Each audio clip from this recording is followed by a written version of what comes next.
ಸೇವೆ ಮಾಡ್ತಾರೆ. ಆದರೆ ಸೇವೆ ಮಾಡಿದಾಗ ಅವ್ರಿಗೆ ಸರಿಯಾದಂಥ ಒಂದು ಮಾನ ಅಥವಾ ಒಂದು ಹೆಸರು ಸಿಗಲಿಲ್ಲ ಅಂದರೆ ತುಂಬ ದುಃಖ ಪಡಿತಾರೆ. ಅದೇ ಅದಕ್ಕೆ ಪ್ರಮಾಣ.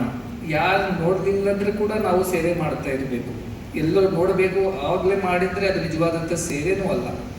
ತುಂಬ ಜನ ಹಾಗೆ ಮಾಡ್ತಾರೆ. ಬಾಬಾ ಅವರು ಒಂದು ಸಲ ಜೋಕ್ ಹೇಳ್ತಾ ಇದ್ರು, ಚಿಕ್ಕದಾಗಿ ನಾನು ಹೇಳ್ತೀನಿ. ಒಂದು ಸರ್ತಿ ಇಂಥ ಒಂದು ದೇವಸ್ಥಾನಕ್ಕೆ ಯಾರೊಬ್ಬರು ಫ್ಯಾನ್ ಕೊಟ್ಟಿದ್ರಂತ ದಾನ, ಸೀಲಿಂಗ್ ಫ್ಯಾನ್ ಕೊಟ್ಟಿದ್ದ ಮೇಲೆ ಅಲ್ಲಿ ಎಲ್ಲ ಭಜನೆ ನಡೀತಾ ಇತ್ತು, ತುಂಬ ಸೆಕೆ ಇತ್ತು. ಅದರಿಂದ ಯಾರೋ ಮಗು ಅಳ್ತಾ ಇದ್ದಾಗ ತಾಯಿ ಹೇಳಿದಾರಂತ, ಸ್ವಲ್ಪ ಫ್ಯಾನ್ ಹಾಕಪ್ಪ, ಇಲ್ಲಿ ತುಂಬ ಸೆಕೆ ಆಗ್ತಾ ಇದೆ ಮಗುಗೆ, ಹಾಕಂದ್ರೆ ಒಬ್ಬ ಸೇವಕರಲ್ಲಿ ಹೋಗಿ ಫ್ಯಾನ್ ಸ್ವಿಚ್ ಆನ್ ಮಾಡಿದ್ ಹೋಗಿದ್ರೆ ಇಮಿಡಿಯೇಟ್ ಆಗಿ ದಾನಿಯವರು ನಿಲ್ದು ಬೇಡ ಬೇಡ ಫ್ಯಾನ್ ಹಾಕಬೇಡ ಅಂತ ಹೇಳಿದ್ರು ಅಂತ. ಯಾಕೆ ಹಾಕಬೇಡ ಅಂದರೆ ಫ್ಯಾನ್ ಮೇಲೆ ನನ್ನ ಹೆಸರಿದೆ, ಅದು ಫ್ಯಾನ್ ಆನ್ ಮಾಡಿದರೆ ನನ್ನ ಹೆಸರು ಕಾಣೋದಿಲ್ಲ, ಅದಕ್ಕೆ ಹಾಕಬೇಡ ಅಂತ. ಇಂಥ ದಾನ ಇಂಥ ಧರ್ಮ ಮಾಡಿದರೆ ಏನು ಪ್ರಯೋಜನ ಇಲ್ಲ ಅಂತ ಬಾಬಾ ಹೇಳ್ತಾ ಇದ್ರು. ಅದಕ್ಕೆ ಯಾವ ಸಮಾಜ ಸೇವೆಯಲ್ಲಿ ನನ್ನ ಹೆಸರು ಇದ್ದರೆ ಇಲ್ಲದ್ರೆ ಪರವಾಗಿಲ್ಲ ಅಂತ ಆ ಭಾವನೆ ಇರುತ್ತೋ ಅದು ಮಾತ್ರ ನಿಜವಾದ ಸೇವೆ, ನಿಷ್ಕಾಮ ಸೇವೆ, ನಿಸ್ವಾರ್ಥ ಸೇವೆ. ಹಾಗೆ ಇರಬೇಕು ಅಂತ if your right hand gives left hand should not know ಅಂತ. ಅದಕ್ಕೆ ಈ ಕೈಯಿಂದ ಕೊಟ್ಟರೆ ಬೇರೆ ಕೈಗೆ ಗುರ್ತಾಗಬಾರ್ದು. ಹಾಗೆ ಸೇವೆ ಮಾಡಿದ್ರೆ ನಿಜವಾದಂಥ ಸೇವೆ, ನಿಸ್ವಾರ್ಥ ಸೇವೆ. ಇದು ಗೊತ್ತಾಗೋದು ಹೇಗೆ ಸ್ವಾಮಿ ನಮಗೆ? ಮನಸ್ಸಲ್ಲಿ ಗುರ್ತಾಗುತ್ತೆ. ಮನಸ್ಸೇ ಸಾಕ್ಷಿ ಎಲ್ಲದಕ್ಕೆ. ಯಾಕೆ ಮಾಡ್ತಾ ಇದ್ದೀನಿ? ಮನಸ್ಸಲ್ಲಿ ಒಂದು ಸಾಹಸ ಇದೆ. ನಾನು ಇಂಥ ಮಾಡಿದ್ದೀನಿ, ನನ್ನ ಬಗ್ಗೆ ಯಾರು ಮಾತಾಡ್ತಾ ಇಲ್ಲವೇ, ಯಾರು ನನಗೆ ಕರೆದು ಒಂದು ಪ್ರಶಸ್ತಿ ಕೊಡ್ತಾ ಇಲ್ಲವೇ, ಯಾರು ನನಗೆ ನನ್ನ ಹೆಸರು ಹೇಳ್ತಾ ಇಲ್ಲವೇ, ಆ ಭಾವನೆ ಮನಸ್ಸಲ್ಲಿ ಬಂದರೆ ಅದು ನಿಜವಾದಂಥ ಸೇವೆ ಇಲ್ಲ. ಅದು ಯಾರು ಅದಕ್ಕೆ ಸಾಕ್ಷಿ? ನೀವೇ ಸಾಕ್ಷಿ, ನೀವೇ ಸಾಕ್ಷಿ. ಆದರೆ ನಾನು ಅಂಥವ್ರಿಗೆ ಇಂಥ ಸಮ್ಮಾನ ಕೊಡಬಾರ್ದ, ಅವರಿಗೆ ನಾವು ಇಂಥ ಒಂದು ಮಾನ ಕೊಡಬಾರ್ದ? ಇಲ್ಲ, ಹಾಗಿಲ್ಲ. ಅವ್ರಿಗೆ ಆಸೆ ಇಲ್ಲ, ಬೇರೆಯವ್ರು ನೋಡಿ ಕೊಟ್ಟೇ ಕೊಡ್ತಾರೆ. ಅಂಥ ಜನರಿದ್ದರೆ ಜನರು ಬಂದವರಿಗೆ ಸಮ್ಮಾನ ಗೌರವ ಕೊಡ್ತಾರೆ. ಆದರೆ ಅವರೇ ನನಗೆ ಬೇಕು ಅಂತ ಆಸೆ ಇರಬಾರ್ದು ಮನಸ್ಸಲ್ಲಿ, ಅಷ್ಟೇ. ಯಾರು ಕೊಡಲಿಲ್ಲ ಅಂದರೆ ದುಃಖ ಆಗಬಾರ್ದು ಮನಸ್ಸಲ್ಲಿ. ನಾವು ಸೇವೆ ಮಾಡ್ತಾನೆ ನಿರಂತರವಾಗಿ ಮಾಡ್ತಾನೆ ಇರಬೇಕು. ಯಾರು ನೋಡಲಿದ್ರೆ ಪರವಾಗಿಲ್ಲ, ಆ ಭಾವನೆ ಇದ್ದರೆ ಮಾತ್ರ ನಿಮಗೆ. ಅದಕ್ಕೆ ಹೇಗೆ ಗೊತ್ತಾಗುತ್ತೆ? ನಿಮಗೆ ಇದೆಯಾ, ಎಷ್ಟು ತಿಂದಿದೆಯಾ, ಅದು ಯಾರು ಹೇಳ್ಬೋದು? ನೀವೇ ಹೇಳ್ಬೋದು. ಹಾಗೆ ನನಗೆ ಆಸೆ ಇದೆಯಾ ಅಥವಾ ನಿಸ್ವಾರ್ಥವಾಗಿ ಮಾಡ್ತಾ ಇದ್ದೀನೋ ಅದು ನಿಮಗೆ ಗೊತ್ತಾಗಬೇಕು. ಅದು ಬೇರೆ ಅವರಿಂದ ಅದು ಗುರುತಿಸಲಿಕ್ಕೆ ಇಲ್ಲ, ಅಷ್ಟೇ. ಅಂತಃಸಾಕ್ಷಿನೇ ಒಂದು ಅಲ್ಲಿ ಇರುವಂಥ ತೀರ್ಮಾನ ಕೊಡುವಂಥದ್ದು. ಸದ್ಗುರುಜಿ, ಕರುಣೆ ಒಂದು ಭಾವನೆಯಾಗಿ ಪ್ರಾರಂಭ ಆಗ್ತದೆ. ಆದರೆ ದೊಡ್ಡ ಪ್ರಮಾಣದಲ್ಲಿ ಜನರಿಗೆ ಆಹಾರ, ಶಿಕ್ಷಣ, ಚಿಕಿತ್ಸೆ ಒದಗಿಸೋದಕ್ಕೆ ಒಂದು ವ್ಯವಸ್ಥೆ ಬೇಕು, ಜನಶಕ್ತಿ ಬೇಕು, ಸಂಪನ್ಮೂಲಗಳು ಬೇಕು, ಶಿಸ್ತು ಬೇಕು, ನಿರಂತರತೆ ಬೇಕು.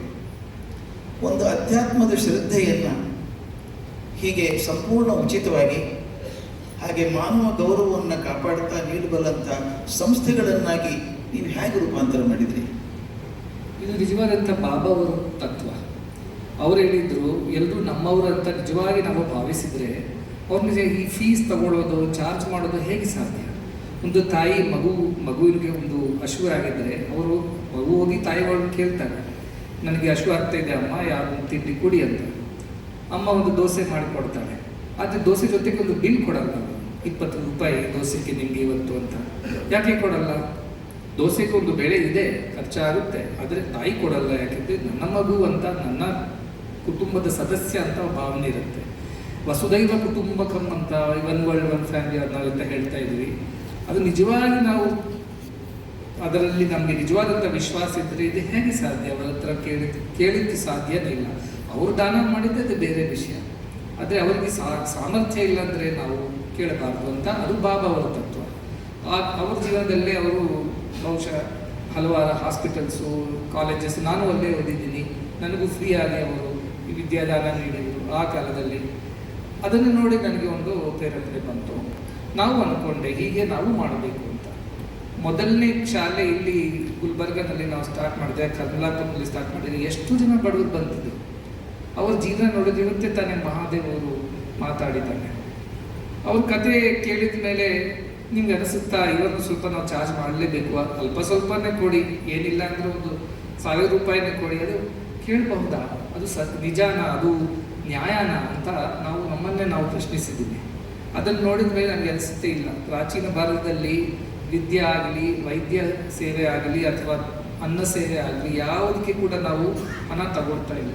ಅನ್ನಕ್ಷೇತ್ರವಾಗಿ ನಮ್ಮ ದೇವಸ್ಥಾನಗಳೆಲ್ಲ ಕೂಡ ಅನ್ನದಾಸೋಹ ಮಾಡ್ತಾ ಇದ್ರು, ಹಾಗೆ ವಿದ್ಯಾದಾನ ಮಾಡ್ತಾ ಇದ್ರು, ಹಾಗೆ ಆರೋಗ್ಯ ದಾನ ಮಾಡ್ತಿದ್ರು. ಆದ್ದರಿಂದ ಭಾರತ ದೇಶ ಅಷ್ಟು ಉನ್ನತ ಮಟ್ಟದಲ್ಲಿ ಇತ್ತು. ಈ ಕಾಲಕ್ರಮೇಣ ಇದೆಲ್ಲ ಬದಲಾವಣೆ ಆಗಿ ಎಲ್ಲ ವ್ಯಾಪಾರ ಆಗಿದೆ, ಆದ್ದರಿಂದ ಎಲ್ಲ ಪದಪತನ ಆಗ್ತಾ ಹೋಗಿದೆ. ಪುನಃ ನಾವು ಆ ಪ್ರಾಚೀನ ಪದ್ಧತಿಯನ್ನೇ ಅದು ಪುನರ್ಜೀವಿಸಿ ಹೀಗೆ ನಾವು ಮಾಡೋಣ ಅಂತ ನಾವು ಆ ಭಾವನೆಯಿಂದ ಶುರು ಮಾಡಿದ್ದೀವಿ. ಚಿಕ್ಕದಾಗಿ ಶುರು ಮಾಡಿದಾಗ ಸ್ವಲ್ಪ ಜನ ನಮ್ಮ ಜೊತೆ ಸೇರಿಕೊಂಡ್ರು. ತುಂಬ ಜನ ಈ ಹಾಲ್ನಲ್ಲಿ ಕುಳಿತಾರೆ. ಅವರು ನನಗೆ ತುಂಬ ಆ ಸಮಯದಲ್ಲಿ ನಮ್ಮ ಚೌಡೇಕರ್ ಅವರು ಹೆಂಡತಿಯವರಿದ್ದಾರೆ, ಹಾಗೆ ತುಂಬ ಜನ ಬಂದು ನನಗೆ ಸಹಾಯ ಮಾಡಿದರು. ಆದರೆ ಅವ್ರ ಕೈಯಲ್ಲಿ ಇಷ್ಟೇ ಸಾಧ್ಯ, ಒಂದು ಶಾಲೆ ಮಾಡಲಿಕ್ಕೆ ಸ್ವಲ್ಪ ಸಹಾಯ ಮಾಡಬಹುದು. ಇಷ್ಟೆಲ್ಲ ಶಾಲೆ ಮಾಡಿ, ಯೂನಿವರ್ಸಿಟಿ ಮಾಡಿ, ಮೆಡಿಕಲ್ ಕಾಲೇಜ್ ಮಾಡಬೇಕಂದ್ರೆ ತುಂಬ ಜನ ಅದಕ್ಕೆ ಸೇರ್ಕೋಬೇಕು. ಆದ್ದರಿಂದ ನಾವು ಒಂದೊಂದು ಮಾಡಿಕೊಂಡು ಬೇರೆ ಬೇರೆ ಜನ ಹತ್ರ ಹೋಗಿ ಭೇಟಿ ನೀಡಿ ಮಾತಾಡಿ, ದಾನಿಗಳ ಜೊತೆ ನಾವು ಈಗ ಸಂವಾದ ಮಾಡಿ, ಬೇರೆ ಬೇರೆ ದೇಶಕ್ಕೆ ಹೋಗಿ ಅವರು ಸ್ವಲ್ಪ ನಾವು ಇದರ ಬಗ್ಗೆ ಹೇಳಿ, ಹೀಗೆ ನಾವು ಸ್ವಲ್ಪ ಒಂದು ಸ್ಟ್ರಕ್ಚರ್ ಆಗಿ ನಾವು ಮಾಡಿಕೊಂಡು ಬಂದಿದ್ದೀವಿ. ಆದರೆ ಮುಖ್ಯವಾದಂಥದ್ದು ಇನ್ಸ್ಪಿರೇಷನ್ ನಮ್ಮ ಪ್ರಾಚೀನ ಭಾರತೀಯ ಸಂಸ್ಕೃತಿನೇ, ಅಲ್ಲಿ ಮಾಡಲಿಕ್ಕೆ ಪ್ರಯತ್ನ ಮಾಡ್ತಾ ಇದ್ದೀವಿ. ಆದರೆ ಇದೊಂದು ಅದ್ಭುತ ಕಲ್ಪನೆಯನ್ನು ಸಾಂಸ್ಥಿಕವಾಗಿ ಮಾಡುವಾಗ, ಒಂದು ವ್ಯವಸ್ಥೆಯನ್ನಾಗಿ ಮಾಡುವಾಗ, ನೂರಾರು ದೇಶಗಳಿಗೆ ಹರಡುವಾಗ ಬಂದಂಥ ತಮ್ಮಂತೆ ಸಿಕ್ಕಂಥ ಚಾಲೆಂಜಸ್ ಯಾವುದೊಂದು ಒಳ್ಳೆ ಕೆಲಸ ಮಾಡಲಿಕ್ಕೆ ನಾವು ಹೊರಟಿದ್ರೆ ಯಾವುದೊಂದು ಕಷ್ಟ ತಕ್ಕ ಅಡ್ಡದಲ್ಲೂ ಬಂದೇ ಬರುತ್ತೆ. ಅಂದರೆ ಏನು ಮೊದಲನೇದು ಏನಂದರೆ ನಮಗೆ ನಮ್ಮ